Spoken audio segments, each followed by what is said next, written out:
Bonjour à tous, merci d'être avec nous pour ce nouvel épisode de La Grande Hache, l'émission d'histoire du média. Et merci au public d'être venu assez nombreux pour une plongée au cœur du Moyen-Âge avec le personnage d'Hildegarde de Bingen, sans doute, après Jeanne d'Arc, la femme du Moyen-Âge qui est la plus connue du grand public, peut-être ex aequo avec Aliénor d'Aquitaine et Héloïse, et encore, il faut voir. En tout cas, Hildegarde, c'est un phénomène très singulier, puisqu'il y a, depuis une quarantaine d'années, une Hildegarde mania. C'est un personnage d'ailleurs qui fait beaucoup vendre. C'est un personnage donc, qui est tout à fait exceptionnel aujourd'hui dans l'image qu'on se fait du Moyen-Âge. Et de son temps, à elle, Hildegarde, c'était aussi une femme tout à fait insolite, au parcours assez extraordinaire. Alors pour parler de ce personnage, j'ai la chance d'avoir deux spécialistes avec moi.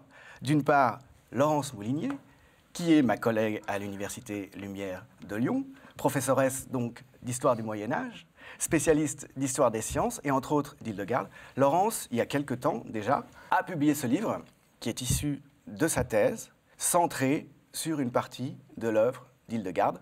Et le titre, Le manuscrit perdu à Strasbourg, sonne très bien, je trouve, hein, ça fait un petit peu nom de la rose. Voilà donc cet ouvrage, Enquête sur l'œuvre scientifique d'Hildegarde, c'était le sous-titre.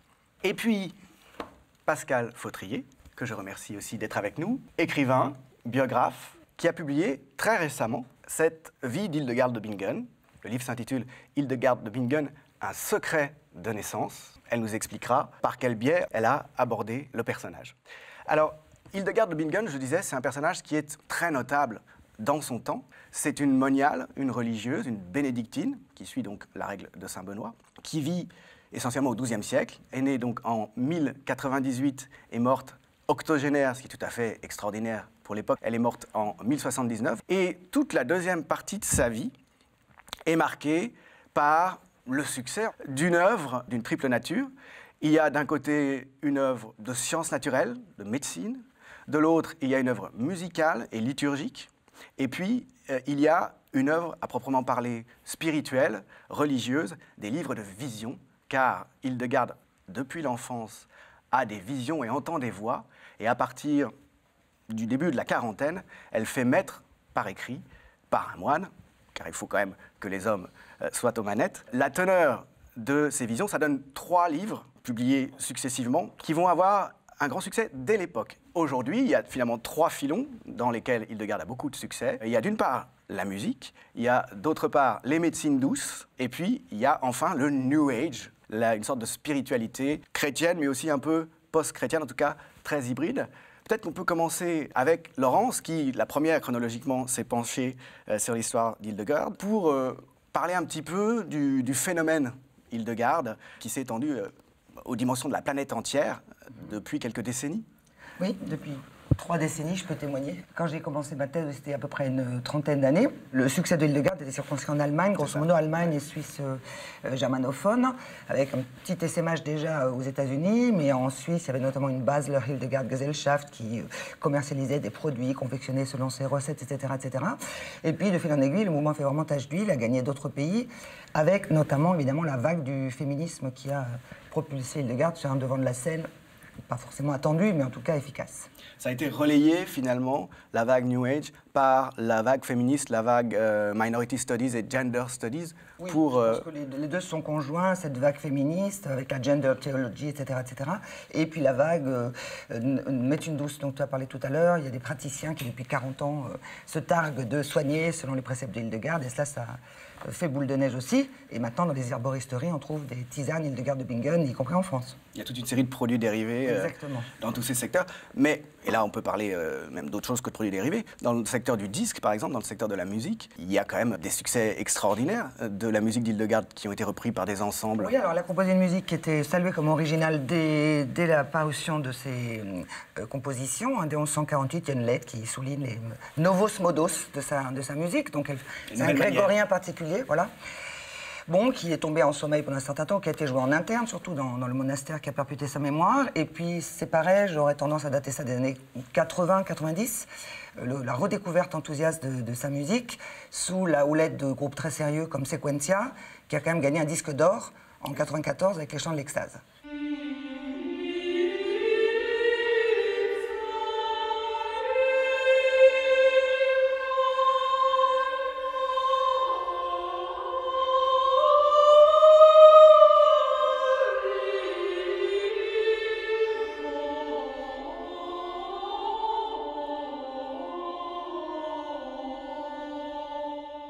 Il y a Sequentia au début, il y a d'autres groupes depuis qui se sont engouffrés dans ce sillon. Il y a régulièrement des concerts, Hildegardien, j'en ai vu même à Venise, hein, ça fait chic, mais c'est vrai, elle est jouée partout maintenant. Et puis alors une petite maligne, une sœur appelée Germaine Fritz, s'est emparée de la musique de Hildegard, mais pour en faire un autre usage. Et c'est de la musique de boîte de nuit, parfaitement planante, et sur laquelle on danse.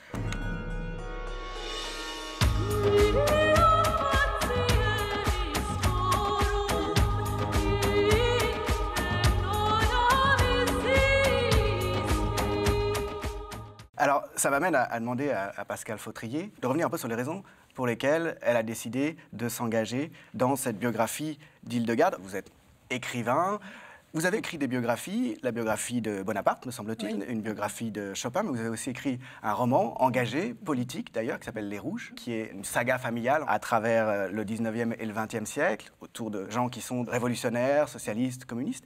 Comment est-ce qu'on en arrive à faire la biographie d'Hildegard de Bingen ?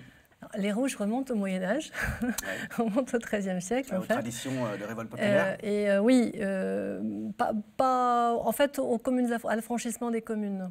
Voilà, au XIIIe siècle, dans l'Yonne, donc à Meilly-la-Ville.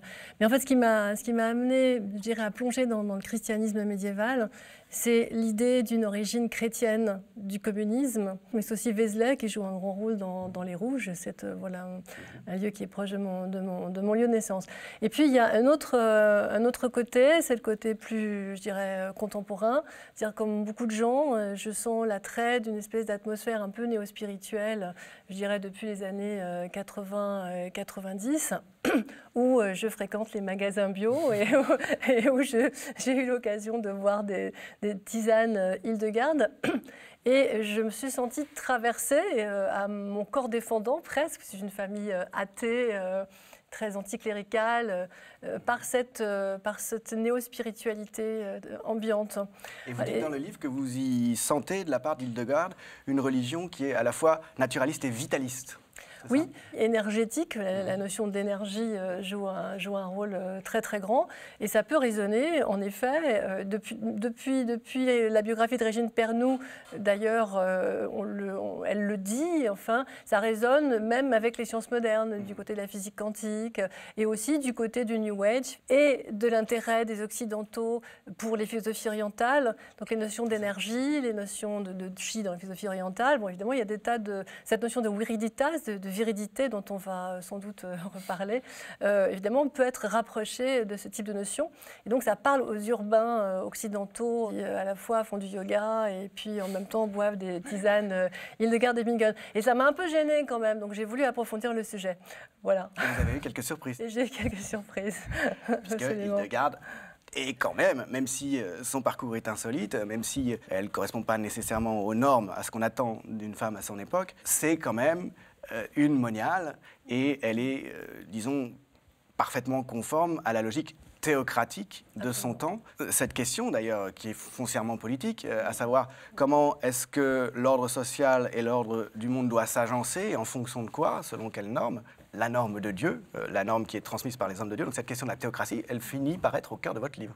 Oui, absolument. Ou ce que j'appelle la mentalité théocratique. C'est-à-dire, est-ce que nous, aujourd'hui, nous pouvons sortir de la mentalité théocratique? Alors, ça paraît une question curieuse pour les bobos qui font du yoga, justement. Mais en réalité, mon étonnement, justement, venait du fait que lorsque j'ai commencé à m'intéresser vraiment à Hildegard, venait du fait que, eh bien, cette moniale étrange avec cette musique qui pour des raisons d'ailleurs d'absence de culture, en réalité nous paraît si bizarre, en réalité c'est en effet une théocrate. Et donc ça pose un petit problème, c'est-à-dire comment se fait-il que nous autres, qui nous croyons rationnels, ou du moins qui avons une sorte de néo-spiritualité qui prétend au moins dépasser le dogme chrétien ou certaines fermetures du dogme chrétien, du côté du rapport au corps par exemple, je pense qu'on va en reparler, comment se fait-il qu'au bout du compte, nous en venons à idolâtrer une femme qui est néanmoins parfaitement orthodoxe par rapport à la théologie très ouverte du XIIe siècle. Il faut rappeler peut-être d'abord que la théologie catholique n'est pas fixée au XIIe siècle, qu'elle est en train de se fixer, que les débats sont, en fait, les débats sont très vifs entre le milieu du XIIe siècle et le début du XIIIe siècle, et que c'est au XIIIe siècle vraiment que le dogme catholique va se constituer et va se fermer. Donc elle vit aussi à une époque très ouverte, et c'est pour ça que nous sommes étonnés par certains de ces textes. Mais je le disais, sûrement davantage par inculture que parce que Hildegarde elle-même n'est pas orthodoxe.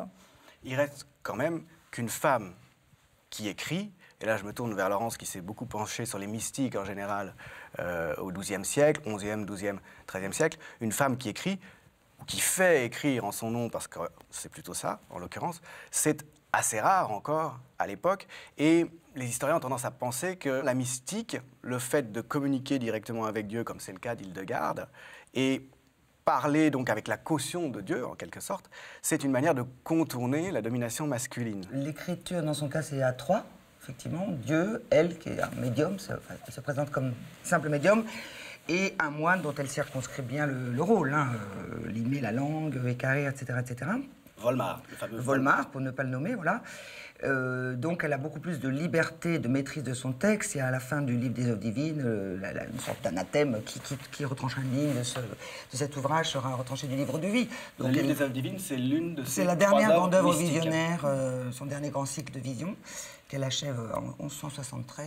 C'est une série d'images et de prophéties ou de visions. C'est une grande vision qu'elle va ensuite expliquer de manière extrêmement détaillée, en décrivant d'abord la vision dans toutes ses parties, puis en donnant une explication, une exégèse dans son style à elle, complètement intemporel. Donc on a appelé ça des prophéties, mais bien malin qui arrive à dire ce qu'elle prophétise exactement. C'est des textes qui sont très hermétiques. Oui, qui n'ont pas d'ancrage réellement temporel ou physique, c'est plutôt ça qu'hermétique.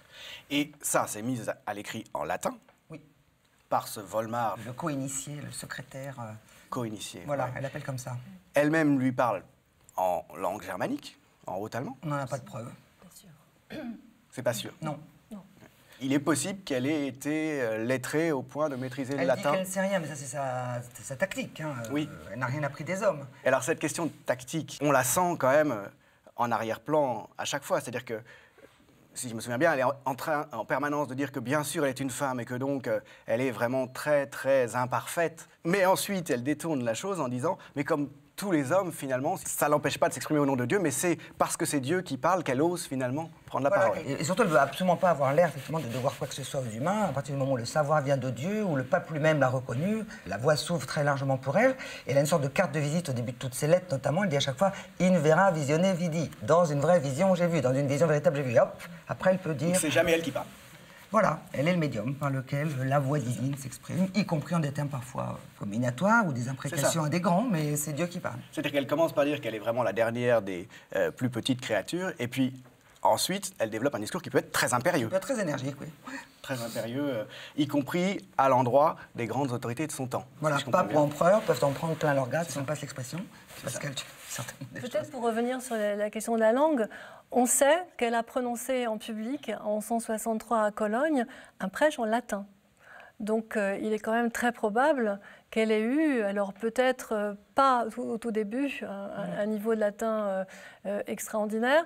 D'autre part, il y a une érudite qui s'appelle Anna Silvas qui défend l'idée qu'en fait elle écrit en collaboration avec Volmar dès la fin des années 1130, à un moment où elle est déjà abbesse, et qu'elle aurait participé à la rédaction de la vie de Utah, qui est donc sa magistrat, qui est morte en 1136. Celle qu'il a initiée, Celle qu'il a reçue dans l'ordre monastique, c'est ça? Dans un réclusoire. Dans un réclusoire. Elles ont été recluses toutes les deux. On a longtemps pensé que qu'elle avait été oblate et recluse à l'âge de 8 ans. Et en fait, maintenant, on sait, depuis la publication justement de la vie de Jutta par Franz Stab en 1992, elles ont été toutes les deux recluses en 1112. Jutta avait seulement 6 ans de plus qu'Hildegard. Mais elle est morte sûrement de traitements qu'elle se faisait subir. Sa spiritualité était beaucoup plus dure que celle d'Hildegard. Donc elle est probablement morte des suites des sévices, d'excès d'ascèse qu'elle s'est fait subir. Voilà. D'accord.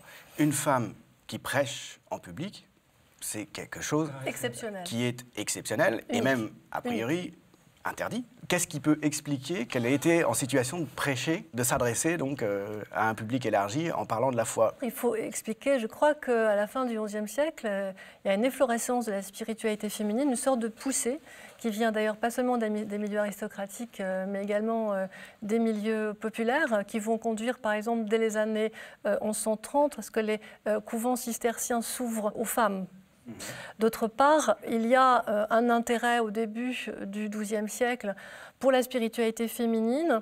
On va accueillir de plus en plus de femmes dans les couvents, de toutes origines, mais de plus, il y a ce phénomène qui va disparaître au milieu du XIIe siècle, mais qui est très important, qui est celui des monastères doubles.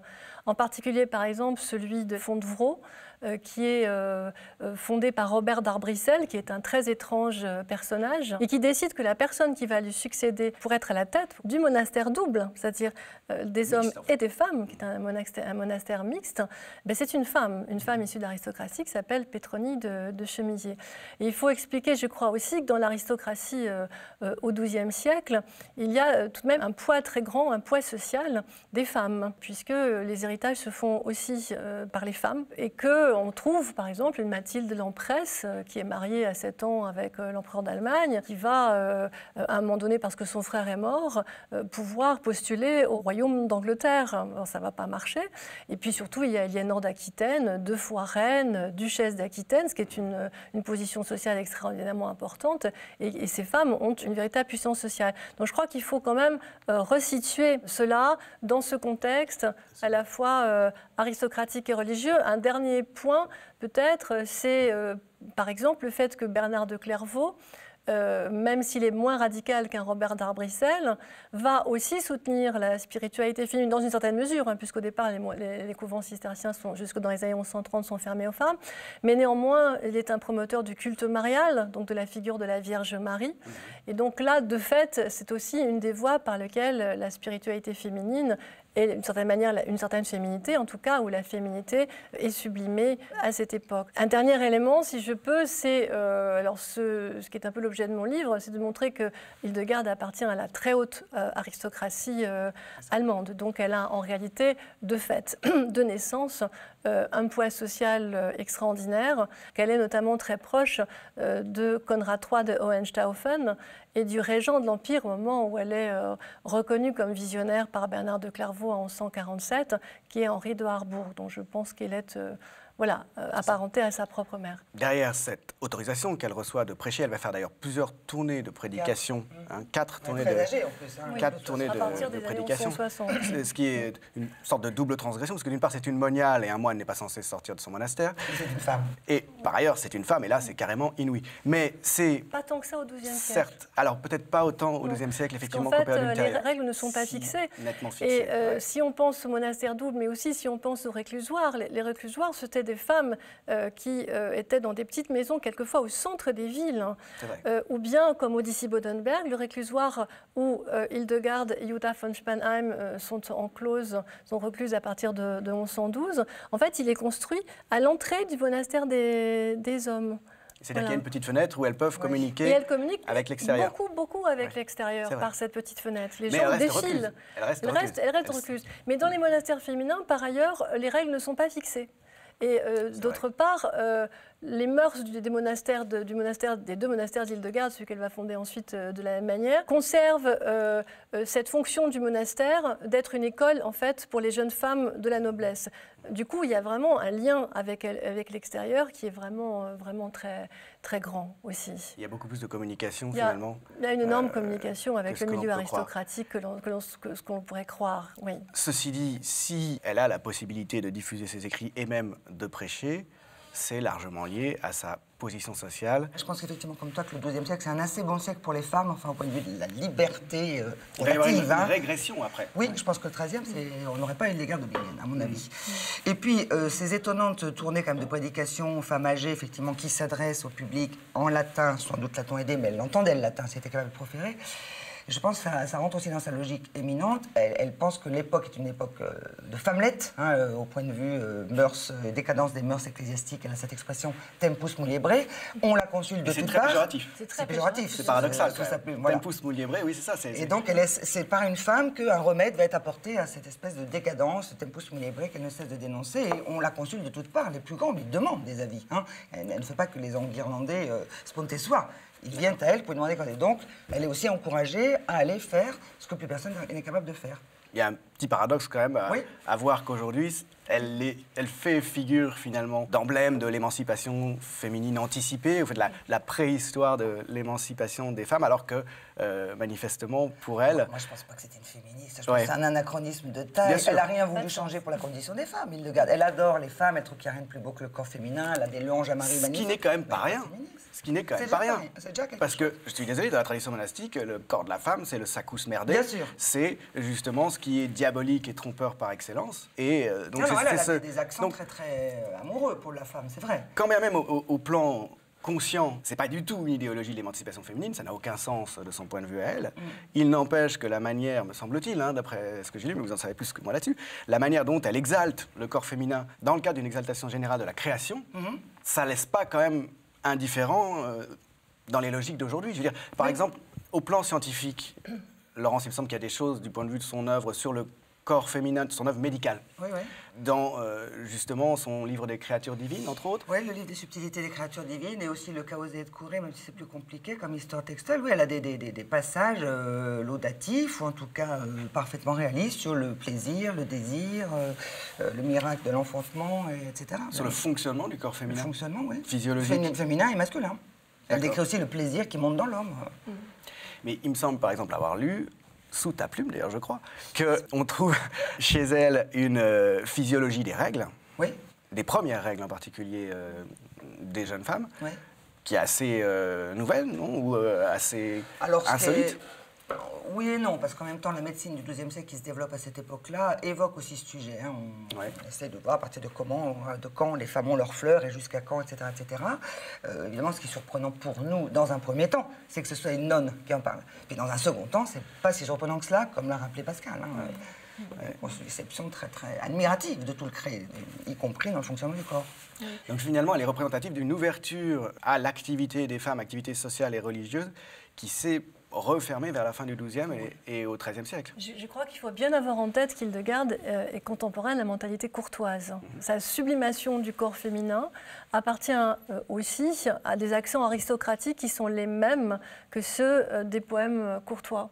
Donc il y a quelque chose là, je crois qu'elle est presque l'auteur, je dirais, une des auteurs, parce qu'il y en a d'autres, de cette sorte de synthèse entre la mentalité aristocratique et la mentalité chrétienne, avec tout de même des limites. Par exemple, lorsqu'elle parle, alors c'est effectivement étonnant pour nous de lire une nonne qui donne des détails sur le coït et sur le plaisir sexuel, et puis en même temps, les activités génésiques dans le monde aristocratique sont au centre aussi de questions politiques, justement, d'héritage, transmission des patrimoines, transmission des patrimoines et en particulier par les femmes. Donc il y a une poussée de la mentalité aristocratique, à mon avis, dont elle est, à mon avis, une illustration. Et la mentalité courtoise, c'est vraiment une synthèse du christianisme et de cet aristocratisme.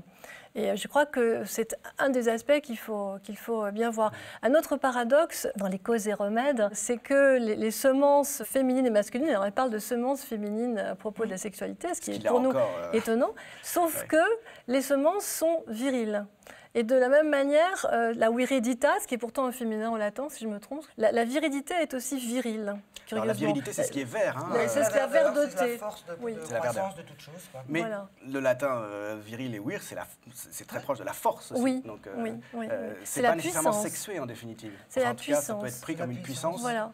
Et cette puissance des femmes, quand les femmes sont puissantes, elles sont viriles, dit toujours Hildegarde. C'est-à-dire quand elle veut apprendre à Sémonial à être virile. c'est-à-dire avoir une affirmation qui est virile. Donc c'est ça le paradoxe, c'est que la puissance est nécessairement virile, néanmoins. La virago, au sens positif du terme. Voilà. J'agis comme un homme. La thématique de la femme puissante, on ne peut plus actuelle, me semble-t-il, et ça explique sans doute aussi que le succès de cette figure.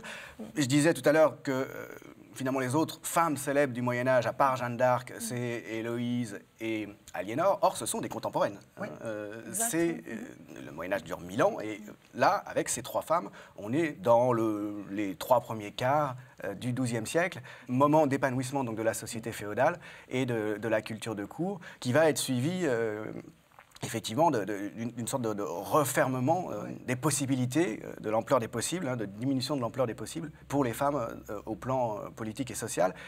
Et du point de vue, sans doute, aussi de la culture. Voilà. C'est ce que j'allais... Christine de Pisan, on peut pouvoir dire qu'il y a une figure qui émerge.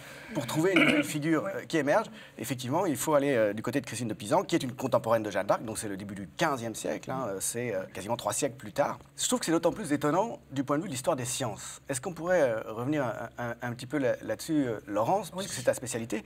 En quoi est-ce qu'Hildegard de Bingen est quelqu'un d'important dans l'histoire des connaissances sur la nature et dans l'histoire de la médecine? On la rend très importante de nos jours parce qu'encore une fois, toute une veine de naturopathie s'empare, on revisite toutes ces médications pour le meilleur et pour le pire, je pense. Et part de ses écrits, donc, quand même. On part de ses écrits. Il y a même tout un filon culinaire. Les recettes de la joie avec Hildegard de Bingen, bon, j'en ai plus en stock, mais il y a beaucoup de livres de cuisine. Ça vient de quels ouvrages d'Hildegard alors? Le livre des subtilités des créatures divines, qui est une sorte d'encyclopédie selon les jours de la création, où à chaque fois qu'elle décrit une créature, enfin elle présente une créature plutôt, s'en suivent les indications pratiques de la créature en question. En médecine principalement, mais également pour l'alimentation. Au départ, c'est une encyclopédie, donc? Oui, ça suit la structure d'un hexaméron, l'œuvre des 6 jours. Alors, est-ce qu'elle est importante pour l'histoire de la médecine et des sciences? Je répète, c'est difficile à évaluer. Il y a une partie de notre époque qui croit dur comme fer, mais en même temps, il n'y a pas de postérité pour cette œuvre, ou très peu. Elle circule le long d'un axe rhénan. On va en trouver des versions allemandes, ça c'est vrai. Des traces d'utilisation anonymes d'ailleurs par quelques professeurs de Heidelberg que j'ai pistés, mais c'est pas non plus un succès massif. C'est pas le Trotula comme diffusion, absolument pas. Donc c'est à la faveur de la découverte de Hildegard, de cette œuvre aussi, mais pendant longtemps, on a contesté qu'elle pût être l'autrice d'ouvrages médicaux. L'apex de tout cela, l'acmé de tout cela, c'est le 19e siècle, avec une espèce de pudibonderie qui a fait rejeter en bloc tout ce qu'elle avait écrit en disant non, une nonne n'a pas pu parler de choses aussi obscènes, et donc on avait voulu gommer vraiment Hildegard, femme, auteure de préceptes médicaux. Alors que si on se resitue dans le contexte, non. À la même époque à Salerne, une certaine Trotta a écrit des traités sur les maladies des femmes. Le Trotula, donc, c'est ça? Voilà. Qui lui a une grande postérité. Et qui lui a une grande postérité par le canal salernitain. Dans les années 1154, en Alsace, une chanoinesse du nom de Gutta avec un chanoine appelé Sintram compose un recueil, fort connu maintenant sous le nom de Codex Gutta Sintram, parce que très joliment enluminé, qui distille là aussi des préceptes d'hygiène. Donc en ça, c'est pas étonnant, c'est pas si étonnant que cela. Mais c'est, j'ai envie de dire, la projection que notre époque, pour les raisons qu'indiquait Pascal, fait sur l'œuvre de Hildegard, ce qui donne une espèce de retentissement. Mais il n'y a pas de théorie hildegardienne dont on puisse suivre la trace au long des siècles en médecine. D'accord. Ça, c'est pas vrai. En même temps, il est indéniable, manifestement, que cette femme du XIIe siècle était trop moderne pour le XIXe siècle, qui a tenu à nier sa capacité à être l'autrice de ses œuvres. Ah oui, il y a eu un moment radical où quelqu'un, Praeger, je crois, a voulu dire que la seule chose authentique de Hildegard, c'était la lettre à Bernard de Clairvaux. Et tout le reste, il le balayait. Bon, c'est excessif, mais il y a eu un moment où on a voulu effectivement repousser en bloc la possibilité que cette femme écrit tant de choses différentes en plus. C'est ça. Et pour compléter la réception du 19e, à l'inverse, on a fait une figure du nationalisme allemand. Hildegard aurait prévu l'arrivée du Second Reich. L'unité allemande, c'est ça? Voilà, aurait prévu la victoire de 1866 allemande, de la Prusse. Exactement. Voilà, elle avait tout vu au XIIe siècle. Donc ça, c'est un peu le pendant. Je crois qu'effectivement, tout ce qui est du côté du féminin est complètement occulté, et tout ce qui est du côté du naturalisme d'Hildegard, de son naturalisme énergétique, en fait. Mais par contre, on en fait une figure du nationalisme allemand. Il y a un autre moment intéressant, c'est Gessner au XVIe siècle, l'encyclopédiste que l'on sait, qui distingue deux Hildegard. Il dit, bon, alors il doit y en avoir une, c'est la sainte de Bingen, et l'autre qui éventuellement est l'autrice des traités. Mais à un moment donné où ça devient difficile de concilier l'idée d'une sainte femme avec cette composition multiforme, encore une fois. Sa polyvalence est très étonnante. Sa polyvalence, avec des choses un petit peu mystérieuses comme sa langue inconnue, voilà, il y a des choses comme ça qui sont difficiles à J'aurais bien aimé qu'on assimiler. dise quelques mots là-dessus aussi, puisque ça participe du côté un peu mystérieux et du côté un peu spiritualité New Age. Il semble qu'Hildegard ait tenté de créer une langue, en tout cas elle a fait un glossaire de plusieurs milliers de mots dont on ne connaît pas le sens. Un millier de mots, Ah bon. oui. Alors j'avais lu, j'ai dû lire une exagération. Qu'est-ce que c'est que ça alors? Qu'est-ce que c'est que cette affaire? Ben, c'est un peu déjà un abus de langage de l'appeler langue. C'est un lexique. C'est pas une langue, il n'y a c'est pas un de verbe, lexique. il n'y a pas de syntaxe. Alors, la chose très troublante, d'abord, on ne sait absolument pas pourquoi elle l'a fait. Il n'y a aucun de ses écrits qui s'exprime à ce sujet. C'est reconnu comme sien, puisque dans les actes du procès de canonisation, on liste effectivement non seulement cette langue inconnue, mais aussi les lettres inconnues qui vont avec, l'analphabet mystérieux. Et on a quand même des traces d'emploi, mais elles sont très ténues. Dans les textes lyriques des compositions musicales de Hildegard, il y a 5 mots de cette langue inconnue qui sont utilisés. Voilà. Dans la correspondance aussi. Hein, il me semble. Et dans la correspondance, il y a les lettres inconnues qui sont employées pour crypter le nom d'un destinataire. Donc, c'est pas resté complètement lettre morte. Pourquoi l'a-t-elle fait exactement? Il n'y a aucun de ces dires qui puisse nous éclairer. Et alors là, les théories sont allées bon train, la glossolalie, la langue adamique, tout ça est séduisant, mais on ne sait pas. Voilà. Alors peut-être tout de même, la lettre au prélat de Mayence peut être considérée comme un éclairage, puisque à propos de la musique, donc il y a toute, évidemment la musique a une très très grande place dans la vie d'Hildegard, et dans cette lettre au prélat de Mayence, à la fin de sa vie, alors que son couvent est interdit de chant, c'est-à-dire que ses moniales n'ont pas le droit de chanter parce qu'elle a enterré un personnage qui est excommunié, dont on ne sait pas grand-chose, dont on ne sait rien même. Elle a désobéi, elle a enterré ce personnage qui est venu mourir chez elle, et donc ces moniales et elle-même n'ont pas le droit de chanter. Et à l'occasion, elle va protester auprès de l'archevêque de Mayence, elle va écrire... C'est un interdit, c'est une forme de sanction, une sanction contre le couvent, et donc elle va écrire ce petit traité pour expliquer, avec des formulations très belles, que la musique, c'est l'âme, enfin c'est même le divin qui s'exprime, le son de la voix, même le son, et la musique, c'est vraiment la quintessence justement de cette viriditas divine, de cette puissance divine dans l'homme. Elle dit à ce propos que la musique est la langue du jardin d'Éden, et une langue qui est tellement puissante que si nous l'entendions, nous ne la supporterions pas physiologiquement. Elle dit quelque chose qui est à peu près ça. Et du coup, on a fait le rapprochement entre cette lettre au prélat de Mayence et la lingua ignota, peut-être est une tentative de reconstituer sous l'emprise toujours, voilà, alors elle n'est pas en extase lorsque Hildegard n'est pas une extatique, elle n'est jamais en extase. Elle perd jamais conscience. Voilà, elle le dit très fermement. Elle le dit tout le temps d'une manière très, très, très nette. Elle ne perd pas conscience, elle entend la voix de Dieu d'une manière très claire et en continuant à voir et à sentir tout ce que les gens sentent et voient normalement. Finalement, il y a quand même une assez grande cohérence et un continuum, en vous écoutant, on y pense en tout cas, entre ces voix qu'elle entend, ces descriptions qu'elle confie à Volmar de visions avec ces injonctions, la description des merveilles de la création, donc le côté science naturelle, oui. Et puis la musique et l'œuvre liturgique. Oui. Dans tous les, il y a quand même une certaine unité. Oui. On disait polyvalence tout à l'heure, mais on voit bien que quand on s'y plonge un peu, il y a une logique. Oui, je crois qu'au fond, l'idée majeure qui traverse tout ça, c'est qu'il y a une harmonie divine et que l'homme, pécheur, passe son temps à la perturber et qu'il faut constamment la rétablir. La musique est une manière de rétablir l'harmonie divine. Du coup, elle a des effets à la fois thérapeutiques et spirituels. De la même manière, le bon usage de la nature ou même le bon usage de la sexualité, c'est ce qui surprend dans ces textes, eh bien, rétablit l'harmonie divine, tandis que d'autres usages, qui sont plus dans l'égoïsme ou dans la séparation, détruisent cette harmonie. Et je crois que cette néo-spiritualité ambiante dont on parlait on comprend bien au début... à quel point ça peut être actuel et à quel point ça peut être attractif. Il y a une nostalgie... Pour le monde contemporain. Voilà, il y a une nostalgie d'une pensée, d'un ordre du monde que l'homme aurait... Il y a l'idée, même dans l'écologie, chez quelqu'un comme Pierre Rabhi, par exemple, hein, il y a l'idée que l'homme aurait perturbé une harmonie préexistante et qu'il faut chercher à rétablir. Alors, ce qui est paradoxal, c'est que c'est absolument une idée religieuse.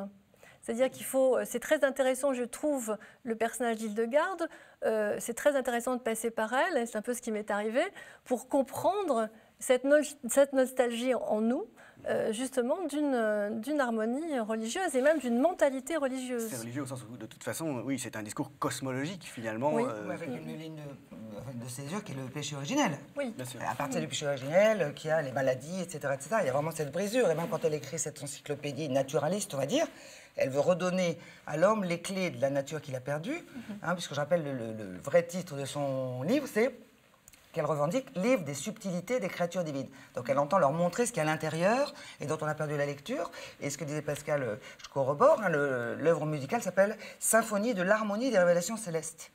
L'harmonie des révélations célestes. Voilà, donc il y a toujours cette idée de montrer l'intérieur qui nous est désormais voilé à cause du péché. Et cette idée de symphonie universelle.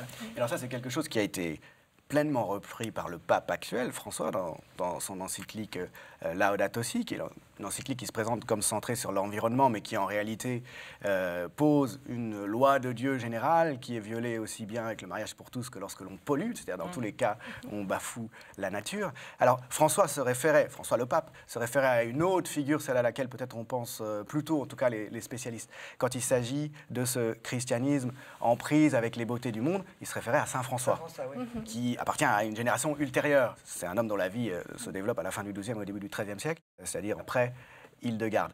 Mais avant lui, il y a cette œuvre, disons, cosmologique, qui a des équivalents ou pas? Parce que tu disais qu'on peut trouver d'autres femmes qui écrivent sur le corps humain à l'époque. Et puis de toute façon, même dans le monde monastique, c'est pas étonnant qu'il y ait des choses sur le corps humain. Je rappelle que la médecine, longtemps, elle est que monastique de toute façon. Je ne suis pas théologienne, mais je crois qu'un théologien pourrait parfaitement argumenter que c'est quand même un des piliers du christianisme.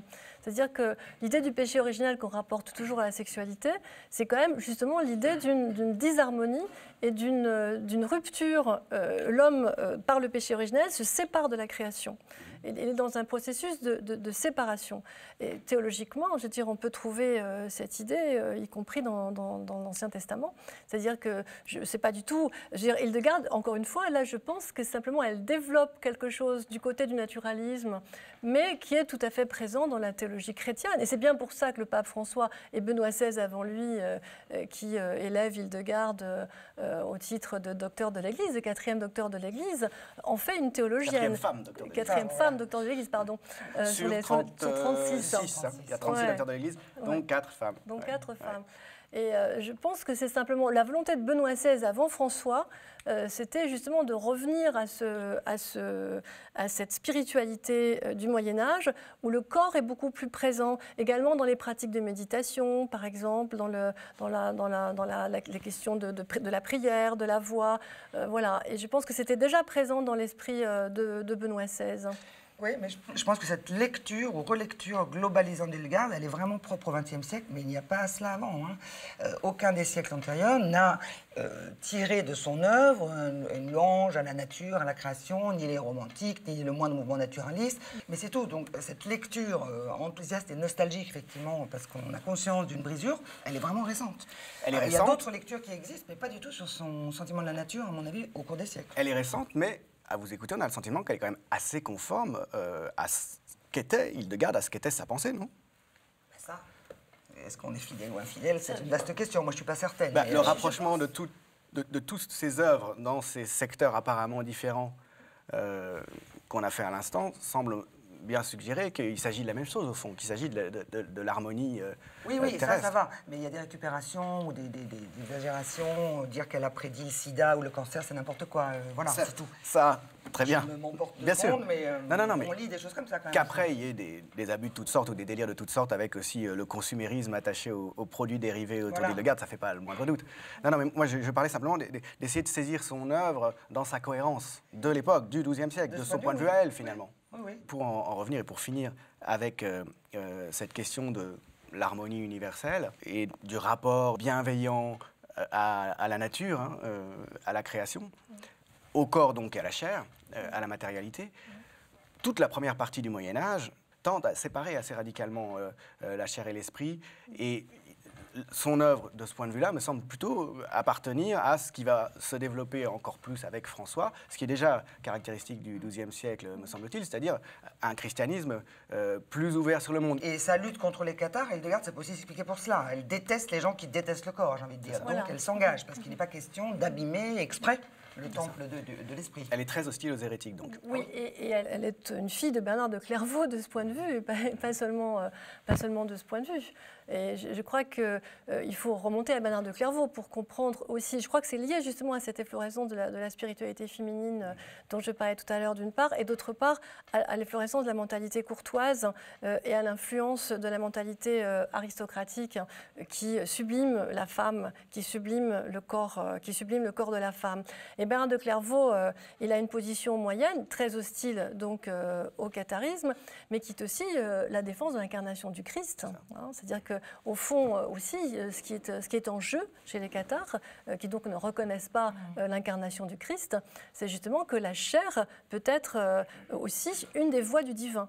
Et je pense que si Bernard de Clairvaux met en avant Hildegarde en 1148, même s'il y a des questions politiques que j'aborde dans le livre, mais il y a aussi cette idée de mettre en avant cette femme qui véritablement écrit une œuvre entièrement autour de la puissance charnelle du divin, qui est cette viriditas et cette énergie à la fois biologique. En fait, c'est une énergie biologique voilà, qu'elle met au centre de son œuvre comme étant la puissance divine en soi. En parlant d'hérétiques, peut-être dualistes, de cathares comme on dit aujourd'hui, Hildegarde a fréquenté de très près un autre couple, si on considère qu'elle fait un couple elle-même, avec Volmar, qui écrit ce qu'elle lui dit, un autre couple, donc Egbert de Schönau et Élisabeth, sa sœur, qui ont ensemble écrit toute une série de visions. Et puis Egbert de Schönau, il est très connu aussi parce que c'est lui qui est le premier à lancer l'idée de cathare, l'idée que les hérétiques étaient cathares. Laurence, voilà. Effectivement, Élisabeth de Schönau, c'est une moniale contemporaine de Hildegarde, tout à fait visionnaire aussi, mais tout à fait différente, comme psyché, si on peut employer ce mot anachronique. Elle doute d'elle-même, elle est très fragile. Elle-même se mortifie et s'inflige des ascèses que Hildegarde réprouve. Elle n'a pas la viriditas, alors. Pas du tout. Ni la virilité. Non, elle a une grande fragilitas, au contraire. Elle meurt très très jeune, elle aussi, épuisée aussi par les mauvais traitements qu'elle s'inflige, bref. Et elle forme un étrange tandem avec son frère, Egbert, qui récupère ou même sollicite un petit peu à la demande les visions de sa sœur sur différents sujets. Et effectivement, Egbert est passé à la postérité comme notamment auteur d'un traité sur les cathares. Alors, ce que je vais juste rappeler ici, j'aime pas trop la notion d'ère du temps, mais la communauté quand même de pensée dans une ère géographique assez circonscrite. Les cathares en sont un exemple, me semble-t-il, entre Hildegarde, Élisabeth et Egbert. On est dans Alman Renan. Hein, voilà, Hildegarde compose donc ce Scivias, qui est un drôle de titre. Comme par hasard, Élisabeth écrit un Liber Viarum Dei, juste après avoir rendu visite à Hildegarde. Il y a quand même quelque chose. Et le livre des voix de Dieu. Voilà. Et puis il y a un dernier thème aussi qui me semblait rassemblé et qui tend à corroborer l'idée d'idées qui circulent très vite, d'idées qui se partagent. Il y a l'éternelle question de la culture d'Hildegarde qui est tout le temps remise sur le tapis. Ce qui est sûr, c'est que ça circule. Les idées, les nouvelles, les informations, le contenu des textes, même si on ne les lit pas. Oralement, il y a des choses qui passent. Et les 11 000 vierges, c'est ça dont je voulais dire un tout petit mot. La légende des 11 000 vierges. Voilà. Très important dans l'histoire de Cologne. Alors, à la faveur de travaux, lors de la... Tout ça se passe en gros en Allemagne rhénane entre Mayence dans les années et 1160, Cologne. justement. Ouais. À la faveur donc, de travaux autour de l'enceinte romaine, on exhume toute une série d'ossements, on est bien embarrassé, on fait dire, j'ai envie de dire à Élisabeth, en tout cas Élisabeth révèle dans un cycle de vision impressionnant l'identité de tous ces corps successivement. Et Hildegarde quand même compose elle aussi des chants à la gloire des 11 000 vierges. Donc là aussi, on a quelque chose quand même qui contextuellement est intéressant.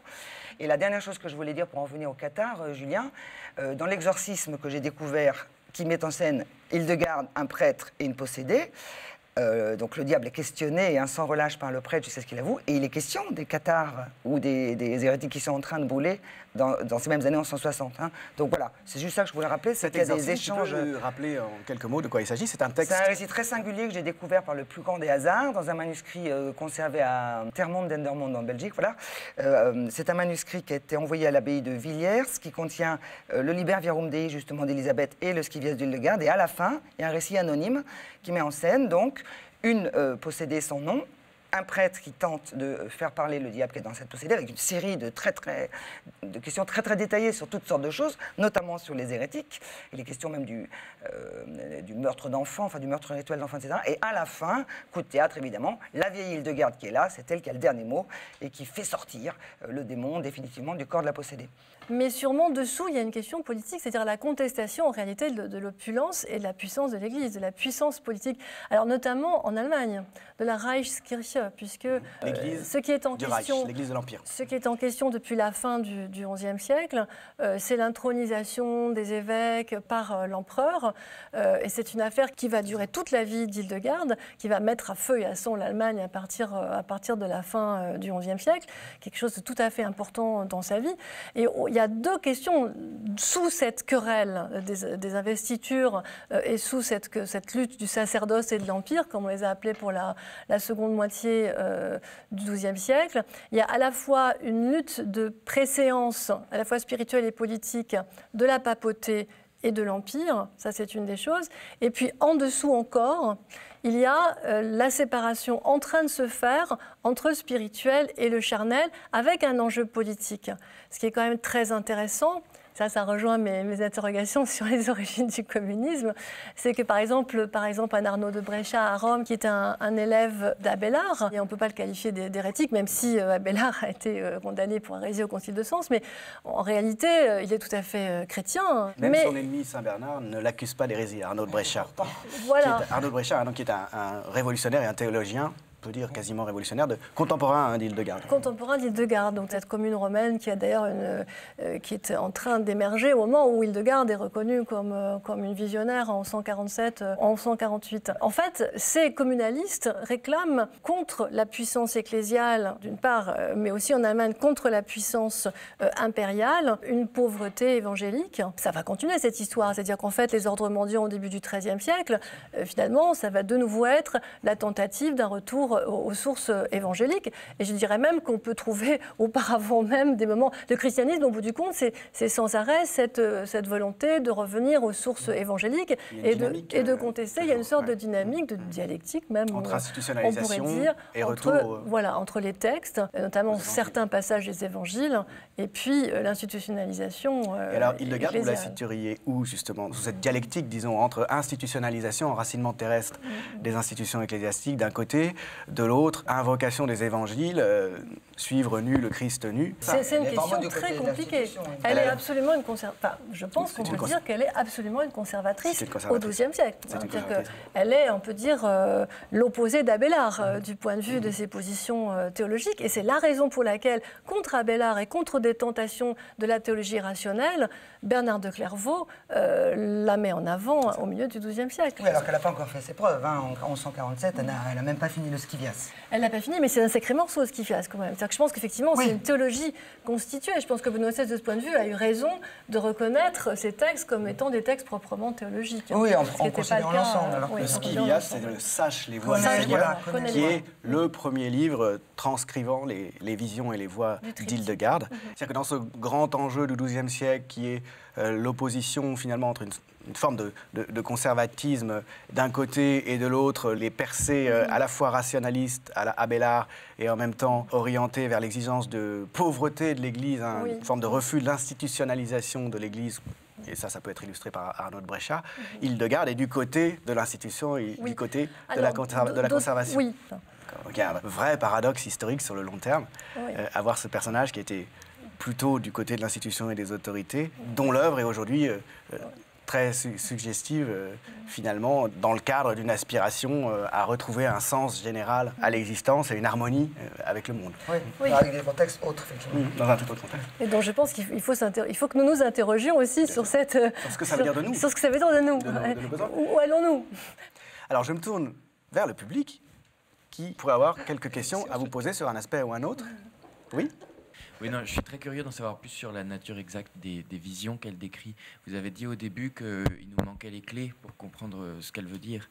Et j'ai l'impression, quand on travaille sur des prophètes comme ça du Moyen-Âge, on se retient de recourir à la psychanalyse comme si c'était un peu de la triche. Et je voulais savoir s'il y avait eu un éclairage psychanalytique sur ce qu'elle a écrit, s'il y a des choses liées à son enfance ou des choses comme ça. Psychanalytique, non. Il y a eu un éclairage neurobiologique. On a voulu expliquer ces visions par des migraines. Oliver Sacks, notamment, avait consacré un article à Hildegard dans L'homme qui prenait sa femme pour un chapeau. Il y a eu Charles Singer aussi, le premier, avait émis cette thèse. Bon, voilà, on a voulu expliquer ces acouphènes, les scotomes, comme une manifestation physiologique, en fait, tout simplement. Psychanalytiquement parlant, je ne sais pas. Alors moi, je m'y essaie dans la dernière partie de mon livre, en fait. Très, très modestement. Et alors, il y a des récurrences, il y a des motifs qui reviennent. Non, je ne m'essaie pas à une interprétation des visions en elles-mêmes, mais disons que j'essaie d'approcher sa psychologie et le rapport entre sa physiologie et sa psychologie, puisqu'elle se présente toujours par ailleurs comme une petite femme très faible, toujours malade, et avec une souffrance qui est à la fois une souffrance physique et une souffrance psychique. Donc j'essaie d'approcher cette manière d'être, disons. Aussi pour que nous nous interrogions à un certain niveau de généralité sur notre propre tentation religieuse, justement, dans cette manière de recevoir Dieu. Qu'est-ce que ça veut dire? Qu'est-ce qu'on cherche? Qu'est-ce que ça signifie psychiquement? J'essaie un peu de m'interroger là-dessus. De se projeter, enfin on a une chance sur deux de se tromper, donc non, mais c'est des hypothèses, évidemment. C'est complètement des hypothèses. Par contre, quand vous disiez que les visions, on ne sait pas ce que ça veut dire, au contraire, elle explique tout le temps ces visions. Elle les explique théologiquement d'une manière extrêmement précise. Et à l'évidence, il y a quand même une source qui sont les illustrations de l'Apocalypse de Jean. C'est-à-dire qu'on retrouve des tas de motifs, des tas de formes, des couleurs, même des tours. Enfin, il y a des tas de motifs architecturaux et autres qui sont liés à l'Apocalypse de Jean et surtout aux miniatures qui ont été aux miniatures très très anciennes. Je pense à un ouvrage d'Umberto Eco dans ses derniers textes qui parle de Beatus, voilà, qui est un des corpus de ces miniatures extraordinaires à partir de l'Apocalypse de Jean. Et en fait, on trouve plein de concordances et de choses quand même très très très proches. Voilà.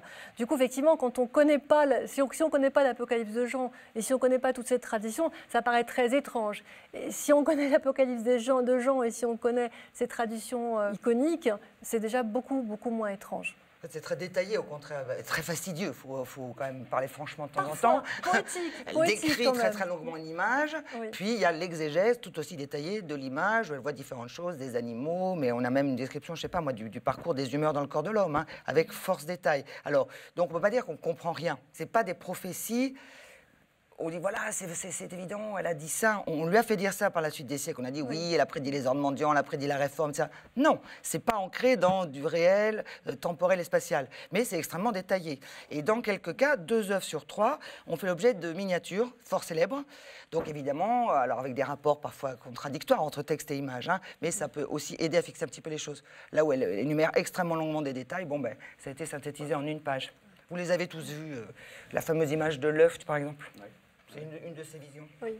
Enluminée. Reprise par Léonard de Vinci, par l'homme de Vitruve, c'est ça? Alors ça, c'est le oui. Oui, il y a aussi ça, qui est beaucoup plus célèbre que le contenu même des visions, en fait, je crois. Ouais. Passer le micro, mais peut-être une deuxième question. J'ai cru comprendre qu'elle avait de la famille qui était partie en croisade, ou le Scivias date de la 2e croisade? Date de la 2e croisade.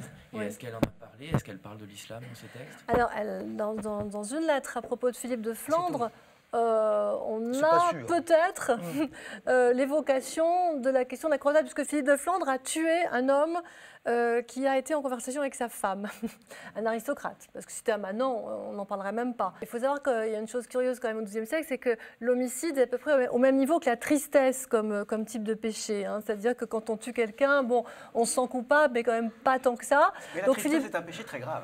La tristesse, c'est la dépression en fait. Absolument, hein. la dépression est la perte du goût de vivre. Absolument. C'est un péché très grave. C'est un péché extrêmement grave. Bon voilà, mais enfin, c'est des péchés qui sont au même niveau au XIIe siècle, donc on est vraiment dans une mentalité différente. Et Philippe de Flandre lui dit, mais alors qu'est-ce que je dois faire? Est-ce que je dois partir en croisade pour expier ce meurtre?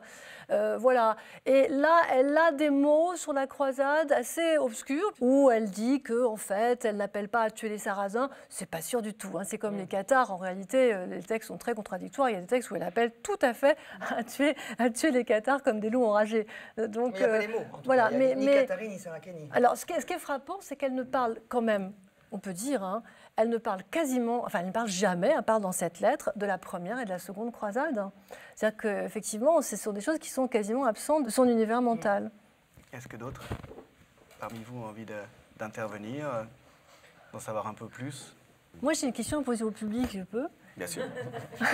Bien sûr. Non, parce que c'est vrai qu'on a eu une conversation qui, en fait, désacralise un peu Hildegarde. Et au contraire, elle est vendue, je dirais, même au sens du fait qu'il y a des produits dérivés, etc. Enfin, tout un commerce. Voilà, les marchands du temps sont emparés d'Hildegarde, justement en vendant quelque chose de très spirituel, où moi j'ai senti cette tentation en moi, et je suis allée vers Hildegarde pour ça, où on a envie d'être dans sa baignoire le soir, de mettre une bougie et d'écouter les chants de l'extase. Bon, donc voilà, c'est un peu comme ça. En buvant de la tisane Hildegarde, bien sûr. Bon, donc c'est vrai qu'Hildegarde, elle est un peu vendue comme ça, et du coup tout ce qu'on vient de dire, ça va un peu à l'encontre de ça. Donc je voulais savoir si ça vous choque, quel est votre sentiment, si vous vous sentez un peu floué, si ça évoque des, comment dire, même une forme de colère en disant bon, on m'a pris mon Hildegarde, c'était pas ça ce que je voulais entendre, voilà, je sais pas. Enfin...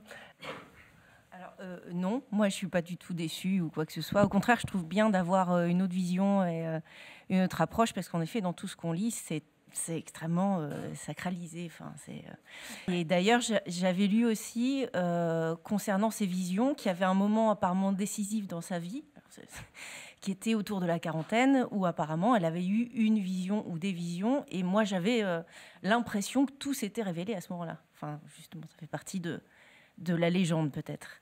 Alors, est-ce qu'il y a un événement, du coup, quelque chose s'est vraiment passé là? Alors, pour en venir à la psychanalyse, la mort de Utah, ça l'arrange, Hildegarde. Elle s'exprime après la mort de Utah. Moi, c'est toujours ça qui m'a frappée. Sa mère spirituelle meurt et hop, elle s'avance en pleine lumière à 40 ans. Je ne sais pas si je réponds à madame. Et les visions, par contre, c'est en plusieurs vagues. Hein. Elle a plusieurs grandes vagues de visions, avec ce qu'a dit Pascal, l'alternance, maladie, enfin, grande souffrance, profération, etc. Est-ce qu'il y a une reconstruction a posteriori? Je pense néanmoins qu'on a des textes en première personne. Je crois que tout le monde s'accorde sur le fait qu'on peut quand même s'y fier, et que les textes en première personne sont écrits aux alentours de 1169, donc elle a 71 ans, et elle insiste quand même beaucoup sur le fait qu'elle a eu des visions très petite fille. Donc je pense que moi, en tout cas, je suis partie de l'idée que là, on a affaire à quelque chose comme un souvenir. Est-ce que c'est des visions? Elle parle d'une grande lumière qui l'a éblouie très tôt, très petite, à une époque où elle ne parle pas beaucoup. On sait qu'elle était très maladive et qu'elle avait une difficulté longtemps à parler, à apprendre, etc. Je pense qu'on tient là quelque chose qui vraiment relève de sa psychologie profonde, en tout cas. Moi, je vais faire l'affreuse sceptique, mais c'est mon métier. Je ne crois pas trop à la sincérité au XIIe siècle, à l'expression directe du soi. Hildegarde, c'est quelqu'un qui est un personnage totalement construit. Elle participe à la construction de son personnage. Il y a un codex qui contient toutes ses œuvres qu'on appelle le Reason Codex, un énorme manuscrit. Elle supervise la confection du Reason Codex. Et on écrit la vie de Hildegarde, de Sainte Hildegarde, de son vivant. Donc voilà, j'adore Hildegarde. Je suis sa concubine notoire depuis 30 ans, mais je suis beaucoup moins convaincue par la sincérité. Et en plus, l'histoire de la lumière, de la vision initiale de l'enfance, c'est des choses qu'on trouve dans des textes contemporains. Et à l'inverse, quand Hildegarde meurt, voilà-t-il pas qu'un grand arc-en-ciel, une grande lumière s'élève dans le ciel d'or. Je m'excuse de faire comme ça la critique, mais il est vrai par contre que c'est très très rare ce qu'on a de la part de Hildegarde, si c'est bien que elle, les notes autobiographiques dans la Vita. Ça, c'est vrai que c'est quelque chose de tout à fait neuf. Dispersé savamment quand même dans les 3 livres de D'ailleurs, de la Vita. on a quand même un cas d'autobiographique avec les textes de Guibert, comment s'appelle-t-il? Guibert de Nogent, voilà. Qui est, qui est sans doute le premier. L'un des premiers à écrire à nouveau une autobiographie, dit-on, après Saint-Augustin, parce que le modèle, c'est les confessions. Et avant Abélard, oui. C'est que le XIIe siècle, c'est ce moment, effectivement, où apparaissent des paroles individuelles centrées sur la vie personnelle des auteurs. Et ces textes-là, des textes comme ça, on n'en trouve pas depuis l'Antiquité tardive. Et il y a la correspondance d'Héloïse Abélard qui a des accents d'une folle sincérité, voire crudité. Quand Héloïse dit qu'elle regrette de ne plus faire ce qu'il lui faisait, quand même, c'est pas mal. Oui. Mais c'est construit, ça circule, les collections de lettres construit. circulent, sont copiées, sont lues, donc voilà. Ouais, ouais. Mais je ne démolis pas Hildegarde pourtant, je remets dans le contexte d'écriture. Alors, au chapitre de l'engouement pour Hildegarde, il y a un film qui a été fait autour d'Hildegarde par Margrethe von Trotta, donc une grande réalisatrice allemande, qui malheureusement n'est pas sortie en France, mais que vous avez vu l'une et l'autre. Je pense que c'est une Hildegarde du XXe siècle. Ouais. Ça, c'est très Alors, difficile Barbara de pas... Soukova est géniale, et moi j'aime bien j'aime bien les films de Margrethe von Trotta, mais c'est vrai que je crois que ça mériterait peut-être un autre film, qui serait un film peut-être où on montrerait un autre Moyen-Âge que celui qu'on montre habituellement. Parce que par exemple, même dans Le Nom de la Rose, c'est extraordinaire de voir ce qui a été fait de l'abbaye d'Eberbach, qui est une magnifique abbaye, extraordinaire, très lumineuse, très, très belle. Et tout est sombre dans le film de Jean-Jacques Hano, et souvent le Moyen-Âge, et même dans le film de Margrethe von Trotta. On est dans le gothique, et du coup, ça marche gothique pas trop. Au sens parce que, mode du 19e siècle. Et du coup, ça montre un Moyen-Âge très sombre et finalement pas très fidèle, sûrement, à la vie dans les couvents au XIIe siècle. Et je pense que c'était une vie très luxueuse, en réalité, toute proportion gardée par rapport au luxe qu'on connaissait à l'époque. Parce qu'il n'enlève pas le mystère, pourquoi ce film n'a-t-il pas été distribué en France en français, alors que désormais, Hildegarde de Bingen, pratiquement tout le monde la connaît. Tout le monde a mangé un petit gâteau Hildegarde ou bu une tisane. Non, je blague, mais c'est très étrange, les logiques de distribution de films. Et là, je sais qu'en Italie, il y a l'AESCA, l'Associazione Italiana per lo Studio dei Santi, un truc comme ça, qui promeut une espèce de mouvement de foule pour qu'on traduise enfin en italien ce film. Maintenant qu'elle a été faite sainte à Rome, le fait que le film ne soit pas accessible, Et d'autant plus scandaleux. c'est un drôle de manque. Voilà. Et il me semble qu'il y a eu une projection au film des femmes de Créteil l'année dernière, mais je ne sais pas si elle a été sous-titrée. Je crois qu'ils l'ont sous-titrée, en fait. Ouais. Donc je crois qu'il existe une version C'est curieux, sous-titrée. c'est pas Mais logique vrai ça que non plus. C'est bizarre. Moi, je l'ai aimé. J'ai trouvé que Barbara Soukova était extraordinaire en Hildegarde. Je crois que j'ai été séduite par l'actrice, allez, avouons nos petits faits. Il y a des choses aussi que j'ai trouvées particulièrement bien rendues, notamment les relations entre Richard Dys et Hildegarde. Richard Dys, c'est le petit protégé qui trahit l'affection de Hildegarde et qui lui arrache des accents très beaux. Voilà.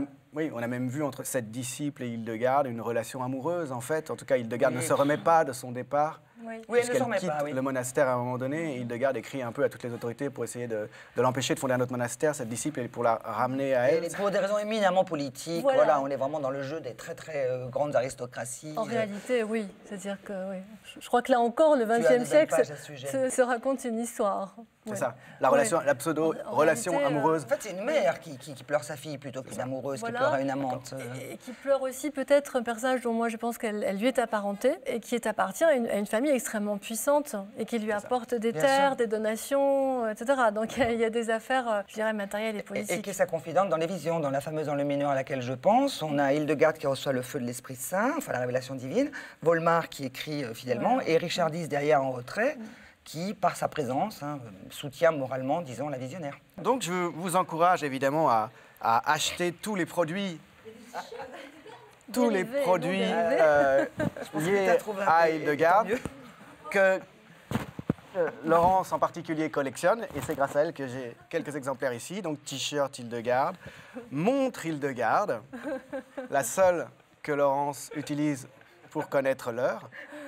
Plus sérieusement, la musique d'Hildegarde est absolument digne d'intérêt. Si vous ne la connaissez pas, ça peut être une découverte. Et puis, bien sûr, je vous invite à lire les très nombreux articles de Laurence qui sont souvent accessibles directement sur Internet. Et ce n'est pas seulement des articles scientifiques très pointus, il y a aussi des choses qui sont plus accessibles.